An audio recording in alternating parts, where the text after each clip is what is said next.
তাহলে শয়তান শয়তান হলো কেন? ফিলোসফি কোথায়? ফিলোসফি পুরো কেস স্টাডি করলে আপনি বুঝতে পারবেন জিনিসটা। সে আদম আলাইহিস সালামের সিজদা, সে বলছে আমি সিজদা করব না। অহংকার বশত সে আদম আলাইহিস সালামের সাথে বেয়াদবি করেছে। মনে রাখবেন, একটা ছেলে দুষ্ট হওয়া আর একটা ছেলে বেয়াদব হওয়ার মধ্যে আসমান জমিনের ফারাক। কতগুলা ছেলে আছে না দুষ্টামি করে ইদার উদার, শেষ বিকালে হেদায়েত মিলে যায়, কিন্তু বেয়াদবের কখনো হেদায়েত নসিব হয় না। বেয়াদব মানুষের বদদুয়া করায়, বেয়াদবের শেষটা খুব খারাপ হয়, বেয়াদবের শেষটা খুব খারাপ হয়।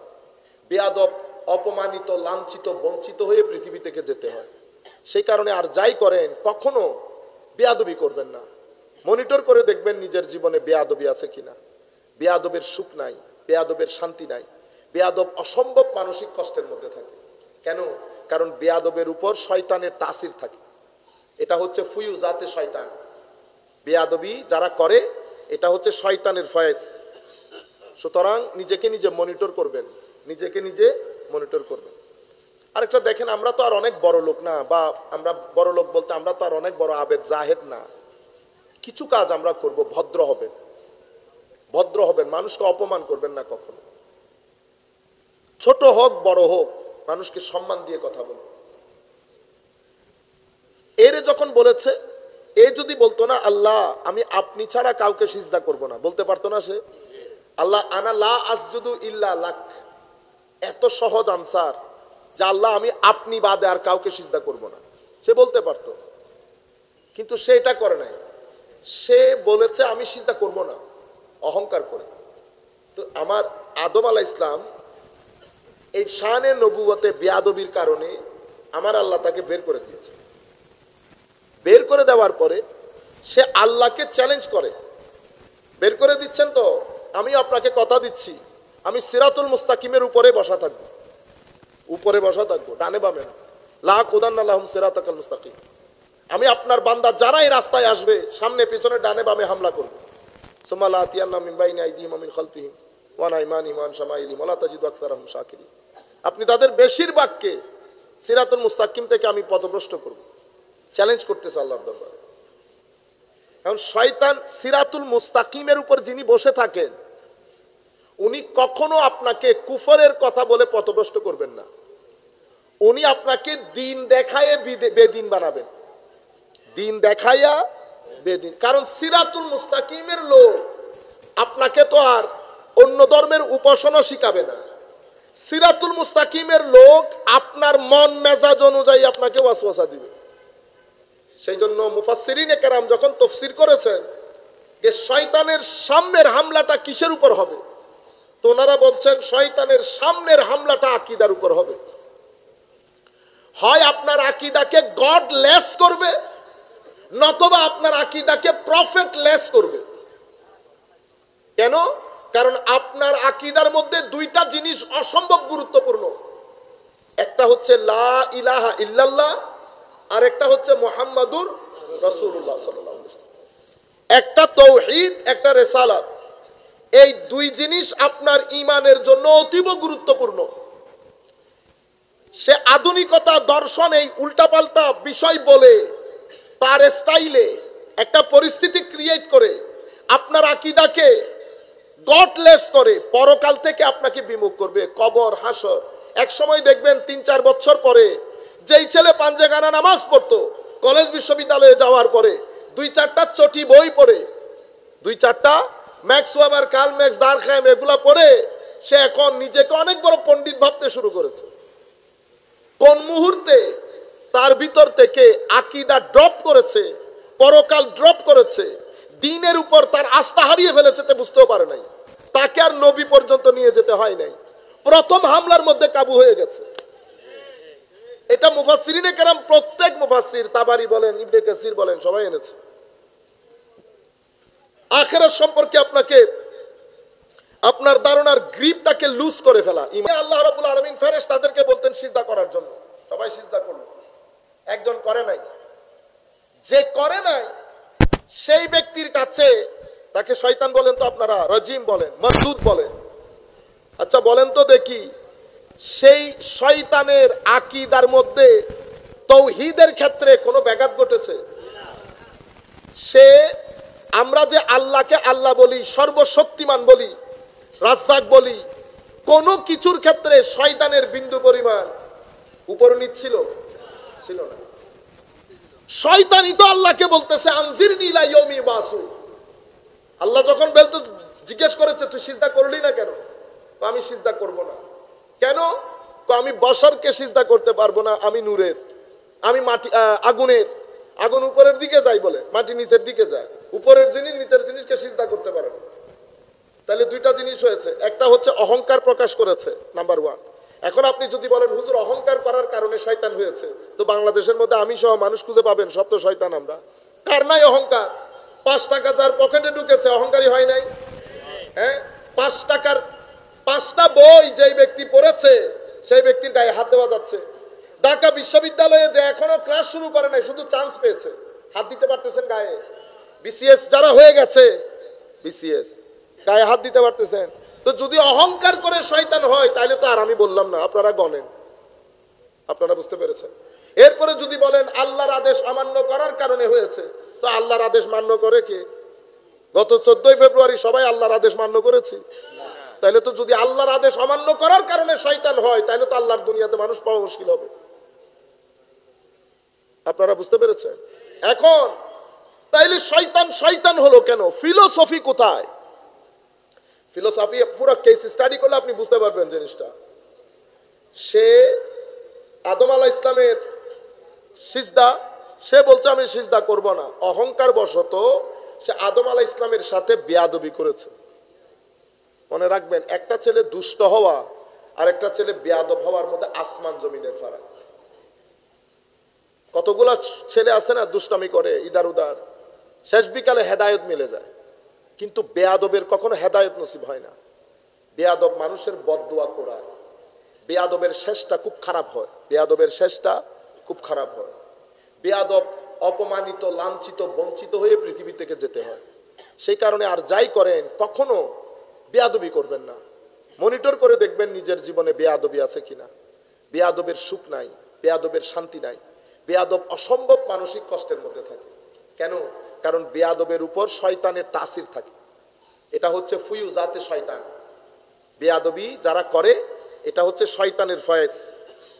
সুতরাং নিজেকে নিজে মনিটর করবেন, নিজেকে নিজে মনিটর করবেন।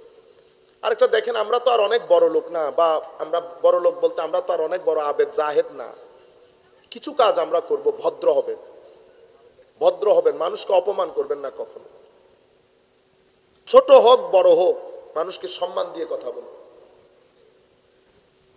এর যখন বলেছে, এ যদি বলতো না আল্লাহ আমি আপনি ছাড়া কাউকে সিজদা করব না, বলতে পারতো না সে? আল্লাহ আনা লা আসজুদু ইল্লা লাক, এত সহজ আনসার যে আল্লাহ আমি আপনি বাদে আর কাউকে সিজদা করব না, সে বলতে পারতো। কিন্তু সে এটা করে নাই, সে বলেছে আমি সিজদা করব না, অহংকার করে। তো আমার আদম আলাইহিস ইসলাম এই শানে নবুয়তে বেয়াদবির কারণে আমার আল্লাহ তাকে বের করে দিয়েছে। বের করে দেওয়ার পরে সে আল্লাহকে চ্যালেঞ্জ করে, বের করে দিচ্ছেন তো আমি আপনাকে কথা দিচ্ছি আমি সিরাতুল মুস্তাকিমের উপরে বসা থাকবো, উপরে বসা থাকবো, ডানে বামে না। লা কুদান্না লাহুম সিরাতাকাল মুস্তাকিম, আমি আপনার বান্দা যারা এই রাস্তায় আসবে সামনে পিছনে ডানে বামে হামলা করব। সুম্মা লা আতিয়ান্না মিন বাইনি আইদিহিম ওয়া মিন খালফিহিম ওয়া আন আইমানিহিম ওয়া আন শামাইলিহিম ওয়া লা তাজিদু আকসারাহুম শাকিরিন। আপনি তাদের বেশিরভাগকে সিরাতুল মুস্তাকিম থেকে আমি পথভ্রষ্ট করব, চ্যালেঞ্জ করতেছে আল্লাহর দরবারে। এখন শয়তান সিরাতুল মুস্তাকিমের উপর যিনি বসে থাকেন উনি কখনো আপনাকে কুফরের কথা বলে পথভ্রষ্ট করবেন না, উনি আপনাকে দিন দেখায় বেদিন বানাবেন, দিন দেখাইয়া বেদিন। কারণ সিরাতুল মুস্তাকিমের লোক আপনাকে তো আর অন্য ধর্মের উপাসনা শিখাবে না, সিরাতুল মুস্তাকিমের লোক আপনার মন মেজাজ অনুযায়ী আপনাকে ওয়াসওয়াসা দিবে। সেই জন্য মুফাসসিরিনে কেরাম যখন তাফসীর করেছেন যে শয়তানের সামনের হামলাটা কিসের উপর হবে, তো ওনারা বলছেন শয়তানের সামনের হামলাটা আকীদার উপর হবে। হয় আপনার আকীদাকে গডলেস করবে, নতবা আপনার আকীদাকে প্রফেটলেস করবে। কেন? কারণ আপনার আকীদার মধ্যে দুইটা জিনিস অসম্ভব গুরুত্বপূর্ণ। একটা হচ্ছে লা ইলাহা ইল্লাল্লাহ, আর একটা হচ্ছে মুহাম্মাদুর রাসূলুল্লাহ সাল্লাল্লাহু আলাইহি ওয়াসাল্লাম। একটা তাওহীদ, একটা রিসালাত। এই দুই জিনিস আপনার ঈমানের জন্য অতীব গুরুত্বপূর্ণ। সে আধুনিকতা দর্শন এই উল্টাপাল্টা বিষয় বলে তার স্টাইলে একটা পরিস্থিতি ক্রিয়েট করে আপনার আকীদাকে গডলেস করে পরকাল থেকে আপনাকে বিমুখ করবে, কবর হাসর। এক সময় দেখবেন ৩-৪ বছর পরে যেই ছেলে পাঞ্জেগানা নামাজ পড়তো কলেজ বিশ্ববিদ্যালয়ে যাওয়ার পরে 2-4টা চটি বই পড়ে, 2-4টা ম্যাক্স ওয়েবার, কার্ল ম্যাক্স, দারখাইম এগুলা পড়ে সে এখন নিজেকে অনেক বড় পণ্ডিত ভাবতে শুরু করেছে। কোন মুহূর্তে তার ভিতর থেকে আকীদা ড্রপ করেছে, পরকাল ড্রপ করেছে, দ্বীনের উপর তার আস্থা হারিয়ে ফেলেছে, তে বুঝতেও পারে নাই। তাকে আর নবী পর্যন্ত নিয়ে যেতে হয় নাই, প্রথম হামলার মধ্যে কাবু হয়ে গেছে। এটা মুফাসসিরিনে কেরাম, প্রত্যেক মুফাসসির, তাবারি বলেন, ইবনে কাসির বলেন, সবাই এনেছে। আখিরাত সম্পর্কে আপনাকে আপনার ধারণার গ্রিপটাকে লুজ করে ফেলা ঈমানের। এখন অনেক সময় হয় কি, আপনার এই জায়গায় যদি গ্রিপ লস করতে না পারে, লুজ করতে না পারে, তখন সে কালমার দ্বিতীয় অংশ শানের রিসালাতের মধ্যে যায়। যেহেতু প্রথম অংশকে সে লুজ করতে পারে নাই, তো স্বাভাবিক দ্বিতীয় অংশ লুজ করতে পারবে না। তখন সে কি করে? সে আরেকটা টেকনিক অ্যাপ্লাই করে। সেই টেকনিক কি? সেই টেকনিক হচ্ছে উম্মতের সাথে নবীর সম্পর্কটা দুইমুখী। কয়মুখী? দুইমুখী। একটা নবীর জাতের সাথে আর একটা নবীর তালিমাতের সাথে। আমার নবীর তালিমাতের সাথে আমার সম্পর্ক হচ্ছে এতাআতের, আনুগত্যের। আমার নবীর জাতে পাকের সাথে আমার সম্পর্ক হচ্ছে মহব্বত এবং এশকের, মহব্বত এবং এশকের। আর আমার নবী বলেছেন মহব্বতই ঈমান, আমার প্রতি মহব্বতই। কোরআনও বলছে একই কথা। হাবিব বলে দেন আপনি তাদেরকে, তারা যতক্ষণ তাদের সামগ্রিক বিষয় থেকে, ঘর বাড়ি, ব্যবসা বাণিজ্য, পরিবার পরিজন, সবকিছু থেকে আমি এবং আপনাকে বেশি ভালো না বাসবে, তাইলে ভালোবাসা। আমার নবী তো হাদিসে পাকের মধ্যে, এই জন্য ইমাম বুখারী থেকে শুরু করে বড় বড় মুহাদ্দিসিন হাদিসে পাকের মধ্যে যখন চ্যাপ্টার রচনা করেছেন, চ্যাপ্টারের নাম দিয়েছেন কি? আমার নবীর প্রতি মহব্বতই ঈমান। আজীব বিষয় না?